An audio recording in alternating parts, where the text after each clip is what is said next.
What if everything happening in 2025 isn't random? What if it's a message from God Himself, a silent warning, a sacred invitation, and most of us aren't listening? Close your eyes just for a moment. Let the noise fade. Not just the noise around you, but the deeper kind, the noise inside, the doubts, the rush, the lingering sense that time is slipping through your hands. Now, listen, not to me, not to the world, but to that quiet space within your chest, where something sacred still breathes. You may not have gone there for a long time. You may have forgotten the way back, but it's still there, waiting, not demanding, not judging, just waiting. In the beginning of 2025, many feel a strange shift, like the air has changed. The pace of life has become more frantic, yet more hollow. We speak more than ever, but understand less. We see more than ever, but perceive less. Something is wrong, and deep down, we all know it. But what if the silence you feel isn't absence? What if it's the whisper of something holy asking for your attention? Not through thunder, not through spectacle, but through stillness. In returning and rest you shall be saved. In quietness and trust shall be your strength. Isaiah 30:15. There was a woman once, a grandmother from the Polish countryside. She lit the same candle every morning by her kitchen window, whispering a prayer that no one else heard. Her children had long stopped going to church. Her husband had died years before. But she kept praying, not because it changed the world outside, but because it preserved the world within. You may not see miracles in flashing lights, but you might find them in small things. The breath you almost forgot to appreciate, the memory of someone you loved, the unexpected softness in a stranger's voice. In these, God speaks. If you've been asking, why can't I hear Him? Perhaps the answer is this: the volume of the world has been too loud, and your soul too hurried. So now, take one more breath. Slow, unforced. Let your shoulders drop. Let your heart open, just enough for something real to enter. Because He is near. He has not gone. He's been waiting for this very moment. You are not being summoned into a sermon. You are being invited into stillness, not to figure everything out, but simply to return to the place where God still speaks. Shall we continue? Before we continue, make sure to like and subscribe. It really helps us a lot. Thank you. Something has changed.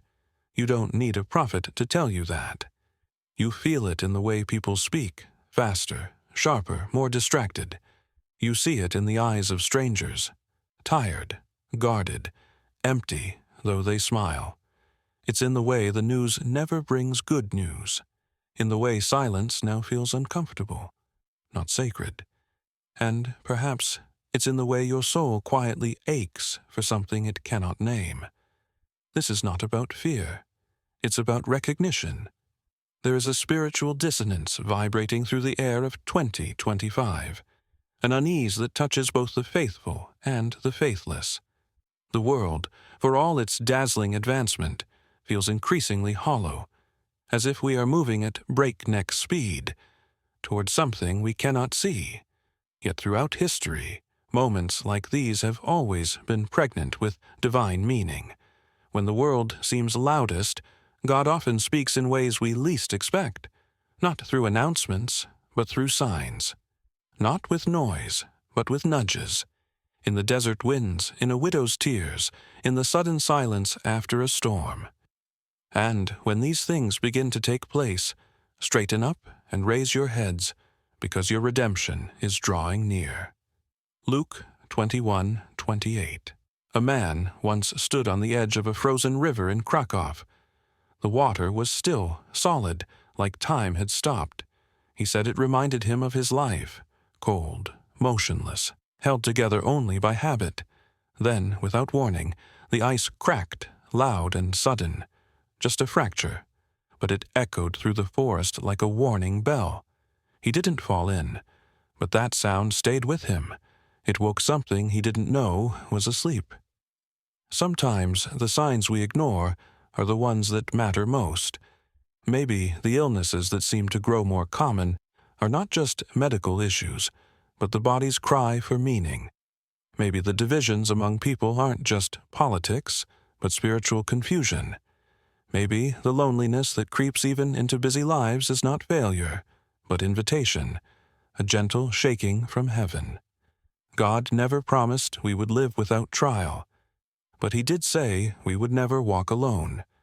And in the shifting winds of 2025, He is still here, not yelling above the chaos, but whispering through it. If you find yourself wondering why things feel off, why the world seems weary, don't rush past that question. Sit with it. Let it break you open, not down. Let it lead you deeper, not farther away, because perhaps what you're feeling isn't doom, but a divine call to return, to slow down, to listen, to begin again. This is not the end, but it might just be the beginning of something sacred. Shall we continue to the desert, where that whisper becomes unmistakable? The desert has no distractions, no music, no schedules, no headlines, just wind, silence, and the soft, steady beat of your own heart. That's why it has always been sacred ground, not because it is comfortable, but because it is honest. It is in the desert where illusions die, where the masks we wear to impress the world lose their purpose, where strength is not measured by power, but by surrender. And perhaps that is why God so often leads His children there, not to punish them, but to speak to them clearly when everything else has gone quiet. Moses heard Him in a burning bush that did not burn out. Elijah found Him not in the earthquake or the fire, but in a whisper. And Jesus Himself walked into the wilderness for 40 days, not to escape the world, but to face it with new clarity. Today, the modern soul walks through a different kind of desert, one made not of sand, but of silence between people, of endless scrolling, of relationships that feel wide but not deep, of questions that echo unanswered. And still, in this wilderness, God speaks. There is a man I once met, quiet, gentle, living alone in a small Polish village where the church bell rings only once a week. His wife had died years earlier. His children moved to cities far away. He did not own a smartphone, but every morning, without fail, he would walk into the empty church and sit for an hour in silence. When I asked what he prayed for, he smiled softly and said, "I don't pray with words anymore. I just let Him see me." There was no need to impress, no eloquent speech, just presence, just stillness. That is the desert, a place where we stop performing and start being, where we are not useful, but beloved, and where God no longer has to shout, because finally we are listening. The desert strips us down to what matters. It brings the ache to the surface, but it also brings the healing. It shows us that our deepest hunger is not for answers, but for presence, for the one who sees us, even when we feel invisible. And if you are walking through a desert right now, a season of dryness, doubt, or distance, don't rush to escape it. Stay a little longer. Let the silence speak. Let your soul breathe without pretending. Because this may be the place where God is nearest, not farthest. You do not need to understand everything. You do not need to know what comes next. You only need to remain. Stay with the silence. Let it break you open. And listen. For even now, especially now, God still speaks in the desert. Shall we move forward into the light that follows the silence, a warning and a whisper of hope? There are moments in life when the quiet becomes too sharp to ignore, not peaceful, but piercing, like something is trying to reach you urgently, lovingly, but firmly. These moments don't always come with thunder. Sometimes they come with tears, with a phone call in the night, with silence at the dinner table, with the sudden realization that what used to satisfy you no longer does. These are not punishments. They are invitations. Sometimes God warns us with a whisper, not to frighten us, but to awaken us. Not because he is angry, but because he sees what is coming, and he wants us to live. We often imagine divine warnings as apocalyptic scenes filled with fire and finality. But the real danger, the one that quietly steals life from us, is forgetfulness. Forgetting who we are, forgetting who he is, forgetting that love is more important than winning, that stillness is more valuable than speed, that our souls cannot survive on distraction. There was once a mother in Warsaw. She worked 2 jobs, raised 3 children alone, and hadn't prayed in years. Not because she didn't believe, but because life had simply become too loud. One evening, while folding laundry, she heard her youngest daughter softly singing a hymn she'd learned from her grandmother. The melody was faint, almost off-key, but something in it pierced the mother's heart. She stopped, and she wept, not from sadness, but from recognition. She had forgotten something precious, and in that fragile moment, she remembered. That's how God warns us, through the small cracks in our walls, through the sudden softness of a child's voice, through the ache in our chest when we realize we've been asleep too long. But with every warning, there is a whisper of hope. God never reveals our brokenness to shame us, only to show us what he longs to heal. He doesn't expose our emptiness to humiliate, but to refill. He sees the anxiety that tightens your chest, the loneliness behind your laughter, the fatigue in your prayers, and he whispers, "Return to me, not because you have failed, but because I still want you." This is not the end, not the darkness before destruction, but the shadow before the dawn, the trembling before the embrace, the silence before the song. God's warning is never without mercy. It is not the slam of a door, but the gentle knock of a Father who still believes you will answer. And even now, with all you carry, all you question, and all you fear, he is speaking softly into your spirit. Come home. The world may keep spinning, the headlines may keep screaming, but you, right now, are being called into something quieter, deeper, truer, a place where healing begins, a place where hope, long buried, rises again, a place where God is already waiting. Shall we listen now? To the word he speaks not to the world, but to you alone. He sees you, not the version you show the world, not the smile you wear when you're tired of explaining, not the phrases you rehearse to sound strong, composed, unshaken. He sees beyond all that. He sees the tremble behind your confidence, the longing behind your silence, the prayer you didn't dare to speak aloud. And yet, still, he stays. Still, he speaks. God is not calling you like a general calls a soldier. He is not measuring your usefulness or your holiness. He is not watching your performance. He is looking into your heart as it is right now. Broken, weary, restless, beautiful. And he says, I want you. You may feel small in the eyes of the world. You may think your life doesn't carry weight. But to the one who formed galaxies and breathes stars into being, your name is not lost in the crowd. It is whispered in his breath. It is carved into his memory. It is spoken in love. I have called you by name. You are mine. Isaiah 43:1. There was a man who told me, quietly, that he had stopped praying, not because he didn't believe anymore, but because he didn't think God was listening. He said, I used to talk to him every night, but it felt like writing letters that no one ever read. His voice cracked when he said it, but I told him this. What if those letters were not unread, but simply unanswered in the way you expected?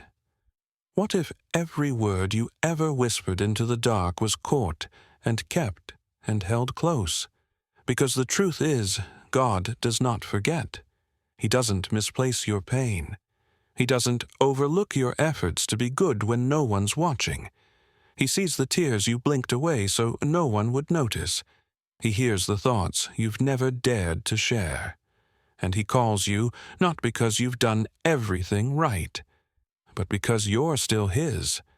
You don't need to prove yourself to him. You don't need to fix everything before you come close. You only need to be still enough to hear what he's been saying all along. I love you, not as you should be, but as you are right now. And if that truth feels too big, too impossible, too undeserved, then you are beginning to understand grace. This isn't about religion. It's about relationship. It's not about rules. It's about recognition. You were made to be known, not just by people, but by God himself. And today, he is speaking not to the world, but to you, not as a stranger, not as a judge, but as the one who knows every corner of your soul, and still chooses you. So don't run, don't turn away. Don't tell yourself this message is for someone else. It is for you. It always has been. And now, if your heart is open, just a little, let us close this journey in stillness, in a prayer that needs no effort, only presence. Let us meet him one more time in the silence. Let the world grow quiet now. Let it fall away, just for a little while. The noise, the pressure, the pretending, let them rest outside the door of this moment. You don't need them here, not now, not when you are this close to something sacred. Take a breath, not just with your lungs, but with your spirit. Let it stretch, let it soften. Let yourself be seen, not in strength, but in truth. Because God is not drawn to perfection. He is drawn to honesty. He is drawn to hearts that no longer want to perform, but simply want to be held. You don't need to speak if words feel far. You don't need to kneel if your legs are tired. You only need to stay open, because right now, he is near. Not far above, not hidden, but here, like warmth just beyond your skin, like light through a crack in the wall, like the first time you heard your name spoken with love. You may wonder what he sees when he looks at you, and the answer is simple. He sees someone worth staying for, someone worth redeeming, someone he still calls his own. So let this final silence be your answer. Let it be your yes. Yes to returning. Yes to trusting. Yes to starting again. You are not lost. You are not behind. You are not too broken or too late. You are beloved even here, especially here. And in this breath, this beat, this holy stillness, let yourself receive what he has been offering all along. Not rules, not punishment, not pressure, but peace. My peace I give to you, he said. Not as the world gives. Do not let your hearts be troubled. Do not be afraid. John 14:27. You may forget this tomorrow. That's okay. Come back here when you need to. Whisper this moment back into existence. Return to the stillness again and again, as many times as it takes. Because this place is always here. Because God is always here. Because you are never alone. So go now, not with fear, but with lightness, with the quiet knowing that something inside you has been touched, has been seen, has been loved. And when the noise rises again, as it always does, remember this. There is a place beneath the noise, beneath the fear, beneath the shame, where God waits for you still. And in that sacred place, he is always whispering the same truth. You are mine. You are loved. You are home.